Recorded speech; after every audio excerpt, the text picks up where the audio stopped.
है जिसने बंगाल में पहले 30 साल तक राज किया था। न लेफ्ट फ्रंट बचा है जिसने ममता बनर्जी के आने से पहले 34 साल तक शासन किया था। तो बंगाल में बीजेपी को साफ दिख रहा था कि अब मुकाबले के लिए सिर्फ टीएमसी ही है। इसलिए अमित शाह के नेतृत्व में बीजेपी ने उसी समय से तैयारी शुरू कर दी, जिसका नतीजा आज बीजेपी की प्रचंड विजय के रूप में सामने है। 2024 के बाद जब जब चुनाव हुए, हर राज्यों में भारतीय जनता पार्टी को प्रचंड जीत देने का काम किया, नरेंद्र मोदी के नेतृत्व के प्रति आस्था व्यक्त की, विश्वास व्यक्त किया है। और आज जब पश्चिम बंगाल, असम, पुडुचेरी, इन तीनों राज्यों के जो चुनाव के परिणाम आए, उन परिणामों ने यह स्पष्ट किया कि आज देश की जनता का अटूट विश्वास, देश की जनता का अटूट समर्थन हमारे नेता, हमारे प्रधानमंत्री नरेंद्र मोदी के प्रति है। मैं देश की जनता को इसके लिए आभार व्यक्त करता हूं।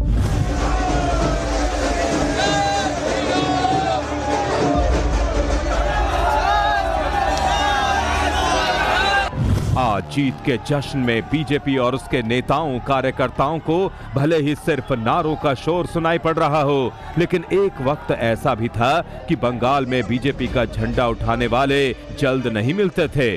उसका एक कारण तो पार्टी का कमजोर जनाधार था और दूसरा कारण ममता बनर्जी का खौफ। ममता का जमीनी संघर्ष जहां टीएमसी को अपराजय बना रहा था, टीएमसी के आक्रामक कार्यकर्ता और समर्थक जहां दूसरे दलों की संभावनाओं को शून्य में मिला देते थे, राजनीतिक कार्यकर्ताओं के डर से जहां वोटर वोटिंग बूथ पर जाने से पहले हिचकिचाया करता था, वहां आम लोगों और अपने कार्यकर्ताओं में बीजेपी को 3 तरह का विश्वास पैदा करना था।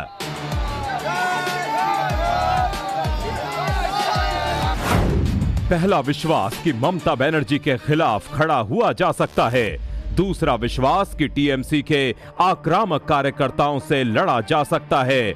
और तीसरा विश्वास कि लड़कर और वोट देकर लोगों से दिलाकर जीता जा सकता है। चुन चुन कर घुसपैठियों। बांग्ला संस्कारों में पले कोरबो लोड़बो जीतबो के संकल्प को बीजेपी के आम कार्यकर्ताओं में भरा तो अमित शाह ने 2021 के चुनाव में मिले 77 सीटों के धक्के को अमित शाह ने 2026 आते आते वरदान में बदल दिया। भाइयों बहनों, 4 मई को सुबह काउंटिंग चालू होगी। 8 बजे बैलेट बॉक्स खुलना शुरू होगा। 9 बजे पहला राउंड, 10 बजे दूसरा राउंड, 1 बजे काउंटिंग समाप्त और बीबी दीदी टाटा गुड बाय। असली नेता वही होता है जो टीम की ताकत और कमजोरी को बहुत अच्छे से परख लेता है। अमित शाह के लिए बंगाल विजय उनकी राजनीतिक यात्रा की सबसे बड़ी और गंभीर चुनौती थी। इसमें उन्होंने अलग अलग नेताओं की टीम को काम सौंपा। शाह ने खुद कमान संभाली तो उनकी टीम में धर्मेंद्र प्रधान, भूपेंद्र यादव, सुनील बंसल और बिल्लभ देव की अहम भूमिका रही, जिनके परिश्रम और सही रणनीति के कारण बंग विजय संभव हुआ। पीएम मोदी के विकास की नीतियों और बीजेपी के राष्ट्रवाद की विचारधारा को वोट की चौखट तक पहुंचाने का मुश्किल काम शाह एंड टीम ने कर दिखाया। अगर जनता के बीच में आप विकास के वादों को पूरा करेंगे, मोदी की गारंटी को, सपनों को हकीकत की आईने में बुनेंगे, तो जनता आपके साथ खड़ी होती है।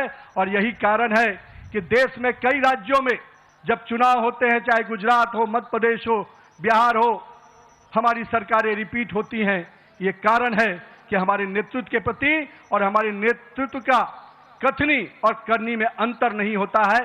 यही कारण है कि आज भारतीय जनता पार्टी का सरकारें लगातार राज्यों में रिपीट होती है। मित्रों, जब अकबर के खिलाफ महाराणा प्रताप अपनी सबसे अहम लड़ाई लड़ रहे थे तो उनके सबसे भरोसेमंद सेवक का नाम था चेतक।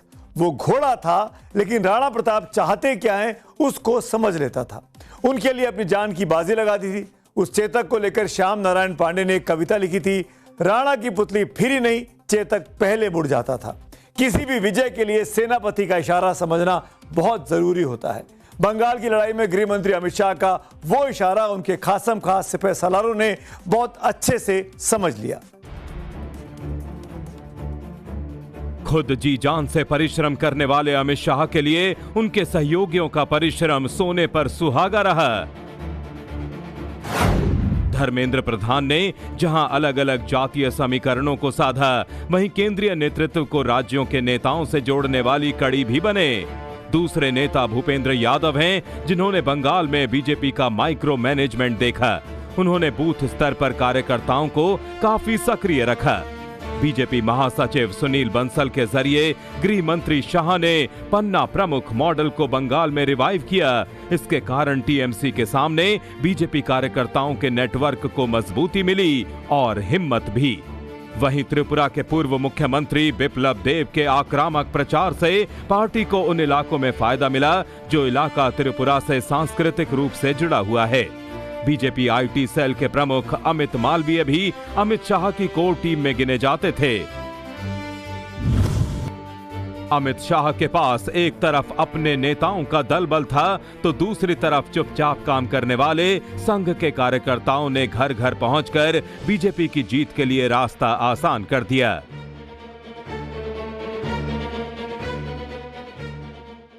मैं गुंडों को कहना चाहता हूं, 29 तारीख को घर के बाहर मत निकलना। 29 तारीख को घर के बाहर निकले तो 5 तारीख के बाद उल्टा लटका कर सीधा करने का। अमित शाह ने सत्ता वाली विजय के लिए विचारधारा की डोर को थोड़ी ढील दी। उन्होंने टीएमसी के अंदर उन नेताओं पर दाव लगाना शुरू किया जो ममता के करीबी थे, लेकिन जिनका अपना जनाधार भी है। ऐसे ही एक नेता थे सुवेंदु अधिकारी, जो एक वक्त में ममता बनर्जी के इतने करीब थे कि उन्हें ममता का उत्तराधिकारी माना जाने लगा था। लेकिन अभिषेक बनर्जी की पार्टी में तेजी से उभार और ममता के उत्तराधिकारी होने की बातों से सुवेंदु को लगा कि टीएमसी में उनके विकास की गाड़ी अब थम गई है।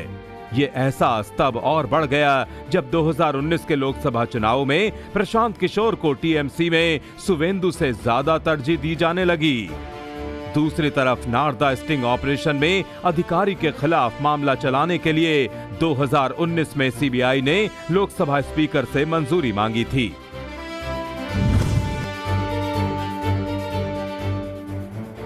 इन सब के बीच सुवेंदु अधिकारी की मुश्किलें बढ़ रही थीं। वो टीएमसी से दूर हो रहे थे, लेकिन ममता उनके व्यापक जन समर्थन को देखते हुए छोड़ने के लिए तैयार नहीं थीं। कहीं सुवेंदु पार्टी छोड़कर ना चले जाएं, इसलिए उनको मनाने के लिए सौगत राय और सुदीप बंदोपाध्याय जैसे सुलझे हुए सीनियर नेताओं को ममता ने सुवेंदु के पास भेजा। और तो और खुद भी सुवेंदु से फोन पर बात करके उनको मनाने की कोशिश की। दूसरी तरफ दिल्ली में बैठे अमित शाह ने समझ लिया था कि घर का भेदी लंका ढा सकता है। बस सुवेंदु को बीजेपी ने अपने पाले में कर लिया। 19 दिसंबर 2020 को मेदिनीपुर में गृह मंत्री अमित शाह की मौजूदगी में सुवेंदु अधिकारी बीजेपी में शामिल हो गए। जिस ममता के साथ 2 दशक तक सुवेंदु की राजनीति चली, अब वही दीदी उनके निशाने पर थीं। ये मैं आया था, यहाँ का जनता ने मुझे 2 बार एमपी और 3 बार एमएलए बनाया। पिछले बार मुख्यमंत्री को हराया और हमारी जो कार्यकर्ता दिन रात मेहनत किया, 500 से ज्यादा फर्जी एफआईआर उनके खिलाफ हुआ, जेल में डाला, 400 बीजेपी वर्कर जेल में बिताया, इतना अत्याचार किया। ममता से लड़ने के लिए जिस तरह के जुझारू तेवर के नेता की तलाश अमित शाह को थी, उस पर सुवेंदु बिल्कुल खरा उतरते थे। इसलिए टीएमसी से लंबे समय तक जुड़े रहने के बावजूद सुवेंदु को खुद अमित शाह ने सबसे ज्यादा तरजीह दी। 2021 में बीजेपी ने बंगाल भले ही नहीं जीता, लेकिन सुवेंदु ने नंदीग्राम में ममता को जरूर हरा दिया। अमित शाह की चाणक्य बुद्धि ने समझ लिया कि सुवेंदु लंबी दौड़ का घोड़ा है, इसीलिए 5 महीने पहले ही पार्टी में आए सुवेंदु को बंगाल विधानसभा में विपक्ष का नेता बनाया गया। इससे प्रदेश बीजेपी के कई पुराने नेता असहज हुए होंगे, लेकिन अमित शाह ने नए पुराने के चक्कर से निकलकर उस दिन पर नजर गड़ाई थी जो दिन 4 मई को आया। ये बहुत जरूरी था, ममता बनर्जी का हराना बहुत जरूरी था। ममता बनर्जी का राजनीतिक संन्यास अभी हो गया है। 21 में नंदीग्राम में हारी, इस बार हार गया। विधानसभा के अंदर ममता के सामने सुवेंदु जरूर थे, लेकिन 2024 के लोकसभा चुनाव में ममता ने बीजेपी का गणित खराब कर दिया। 2019 में बीजेपी का प्रदर्शन अच्छा था, 2024 में ममता ने उससे कहीं ज्यादा प्रदर्शन कर दिया। जहां बीजेपी को 6 सीटों का झटका लगा था, वहीं टीएमसी ने 7 सीटों पर बढ़त बना ली थी। सबसे बड़ी त्रासदी ये थी कि मेदिनीपुर से बीजेपी प्रत्याशी अग्निमित्रा पॉल और वर्धमान दुर्गापुर सीट से दिलीप घोष चुनाव हार गए। 2024 में दिलीप घोष ने मेदिनीपुर से जीत हासिल की थी, लेकिन कहा जाता है कि 2019 में सुवेंदु की सलाह पर उनको वर्धमान दुर्गापुर भेजा गया। उन दिनों कोलकाता के सियासी गलियारों में यह भी चर्चा थी कि बीजेपी के केंद्रीय आला कमान ने तब के प्रदेश अध्यक्ष सुकांता मजूमदार से ज्यादा तवज्जो सुवेंदु अधिकारी को दी थी। इसीलिए 2024 के चुनाव में बीजेपी के खराब प्रदर्शन के बाद सुवेंदु पर सवाल उठे, लेकिन गृह मंत्री अमित शाह का भरोसा सुवेंदु पर कायम रहा और वो भरोसा आज बंगाल में खिले हुए कमल निशान के रूप में दिख रहा है। लोकसभा चुनाव 2024 में पश्चिम बंगाल में भाजपा को बड़ा झटका लगा। इस बार जहां तृणमूल ने 7 सीटों पर बढ़त हासिल की, तो वहीं बीजेपी ने 6 सीटें गंवा दी। बीजेपी के भीतर तब ये सवाल उठा कि क्या सुवेंदु अधिकारी पर ज्यादा भरोसा करके पार्टी ने गच्चा खा लिया। लेकिन अमित शाह एक चुनाव की जीत हार पर फैसला करने वाले नेता नहीं हैं। अमित शाह बहुत अच्छी तरह जानते हैं कि किस तीर से कहां निशाना लगाना है, इसीलिए उन्होंने सुवेंदु पर ना सवाल उठाए, ना उनकी अहमियत कम की, बल्कि ममता के खिलाफ मैदान में उतार दिया। राजनीति में कामयाब वही होता है जो आउट ऑफ बॉक्स सोचता है, जो राजनीति के बनाए बनाए खांचे को तोड़ने में भी नहीं हिचकिचाता, जो जरूरत पड़ने पर अगर एक लकीर को छोटा करने के लिए दूसरी बड़ी लकीर खींचता है तो कई बार पहली लकीर को मिटा भी देता है, जो दूसरे दलों के उन नेताओं पर नजर रखता है जिसको अपने साथ मिलाकर बाली का बल पैदा किया जा सकता है। बंगाल में अमित शाह ने उसी राजनीतिक नुस्खे को आजमाया जिसमें ममता के सबसे करीबी शुभेंदु अधिकारी आज अमित शाह के सबसे खासम खास हैं। शुभेंदु भाई को बहुत बहुत शुभकामनाएं देता हूं कि आप सफल होइए और बंगाल के जनता के पूरी आकांक्षाओं को, आशाओं की पूर्ति का आप माध्यम बनिए। शुभेंदु को मैं लंबे समय से जानता हूं, संघर्षशील व्यक्ति है शुभेंदु जी। एडमिनिस्ट्रेशन को भी देखा है और टीएमसी के दूषणों को भी देखा है। यहां पर सुशासन देने में हमारी टीम के साथ शुभेंदु जी सफल होंगे, इसका मुझे पूरा विश्वास है। और उन्होंने जो संघर्ष किया है वो संघर्ष आज परिणाम लाया है। दरअसल 2024 के लोकसभा चुनाव के बाद जो नतीजे आए, उन्होंने बीजेपी के प्रचंड विजय रथ को बहुमत की जादुई रेखा से काफी पहले ही रोक दिया। कहां तो बीजेपी को लगता था कि अब की बार सीटों का आंकड़ा 400 पार जाएगा और कहां पार्टी 240 पर ठहर गई। जिस कांग्रेस को 2014 और 2019 के चुनावों में इतनी सीट नहीं मिली कि वो विपक्ष का नेता बन सके, उसी कांग्रेस ने 99 सीटें जीत ली, जबकि विपक्षी दलों का गठबंधन इंडिया ब्लॉक भी 235 सीटों तक पहुंच गया। उसके बाद राहुल गांधी ने विपक्ष के नेता के रूप में मोदी सरकार को कटघरे में खड़ा करने की कोशिश की। कई बार सत्तारूढ़ दल के नेताओं के साथ राहुल गांधी की नोकझोंक हुई। हिंदू धर्म में साफ लिखा है, सत्य के साथ खड़ा होना चाहिए, सत्य से पीछे नहीं हटना चाहिए, सत्य से नहीं डरना चाहिए। पूरे हिंदू समाज को हिंसक कहना ये गंभीर विषय है। बीजेपी पूरा हिंदू समाज नहीं है, आरएसएस पूरा हिंदू समाज नहीं है। इस देश में शायद इनको मालूम नहीं है, करोड़ों लोग अपने आप को गर्व से हिंदू कहते हैं, गर्व से हिंदू कहते हैं। विपक्ष जहां अपनी बढ़ी हुई सीट पर जश्न मनाने में मशगूल हो गया, वहीं अमित शाह ने ठंडे दिलो दिमाग से उस कमजोरी की निर्मम विवेचना शुरू कर दी। जैसा कमजोरी दिखाना उनके स्वभाव का हिस्सा नहीं है। विपक्ष लोकसभा में बीजेपी की सिमटी हुई सीटों की तरफ देख रहा था और अमित शाह 6 महीने बाद होने वाले राज्यों में विधानसभा चुनावों की ओर देख रहे थे। महाराष्ट्र, हरियाणा, झारखंड से लेकर दिल्ली तक अमित शाह की नजरों में तैरने लगे। खास बात यह थी कि एक दिल्ली को छोड़कर बाकी राज्यों में, चाहे वो महाराष्ट्र हो, हरियाणा या झारखंड हो, बीजेपी का लोकसभा चुनाव में प्रदर्शन बहुत खराब रहा था। ऐसे में विपक्ष जहां ये मानकर चल रहा था कि हम इन राज्यों को जीत ही जाएंगे, अमित शाह इस रणनीति में जुट गए कि ऐसे कैसे विपक्ष जीत जाएगा। आप देख लेना, बाकी सारी की सारी पार्टियां इनके सामने नहीं खड़ी हो पाएंगी, एक नहीं हो पाएगी और अंत में सिर्फ कांग्रेस पार्टी खड़ी होगी और कांग्रेस पार्टी इनको हराएगी। आप याद रखो मैं क्या कह रहा हूं, नरेंद्र मोदी को, अमित शाह को कांग्रेस पार्टी हराएगी, बीजेपी को कांग्रेस पार्टी हराएगी। विपक्षी दल, खासकर कांग्रेस, जीत की खुशफहमी का शिकार हो गई। अमित शाह ने हार की वास्तविकता को स्वीकार करके आगे का प्लान बना लिया।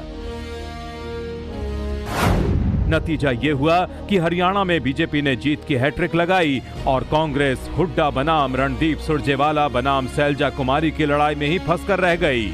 महाराष्ट्र में एकनाथ शिंदे और अजीत पवार के साथ बीजेपी ने सबसे शानदार जीत हासिल की और उद्धव ठाकरे मुख्यमंत्री बनने का सपना ही देखते रह गए।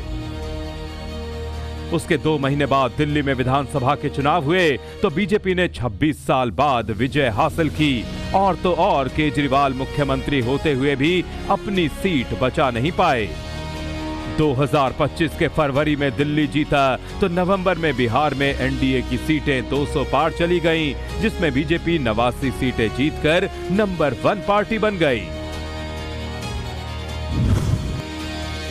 इन लगातार शानदार जीत से अमित शाह ने साबित कर दिया कि 2024 में 240 सीटों पर बीजेपी का आना महज सहयोग था। उनका राजनीतिक प्रयोग बीजेपी को लंबे समय तक सत्ता में रख सकता है, जैसा दावा वो पहले भी कर चुके हैं। लेकिन बार बार राज्य दर राज्य बीजेपी की जीत होती गई तो विपक्ष ने एसआईआर से लेकर वोट चोरी जैसे आरोप लगाए। अमित शाह ने विपक्ष, खासकर कांग्रेस को उल्टा आईना दिखा दिया। भारत की राजनीति में जब भी जोड़ियों को याद किया जाएगा तो प्रधानमंत्री नरेंद्र मोदी और गृह मंत्री अमित शाह की जोड़ी सबसे अहम होगी, जहां पीएम मोदी एक साधारण परिवार से आते हैं।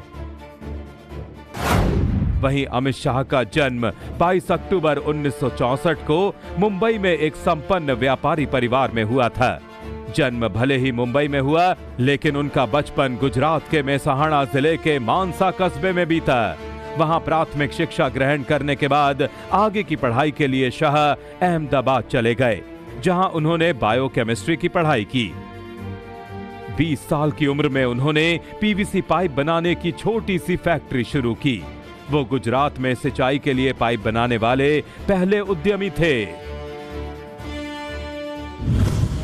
शाह ने पढ़ाई भले ही बायोकेमिस्ट्री में की, लेकिन राजनीति की केमिस्ट्री को वो छात्र जीवन से ही बेहतर तरीके से जानते थे।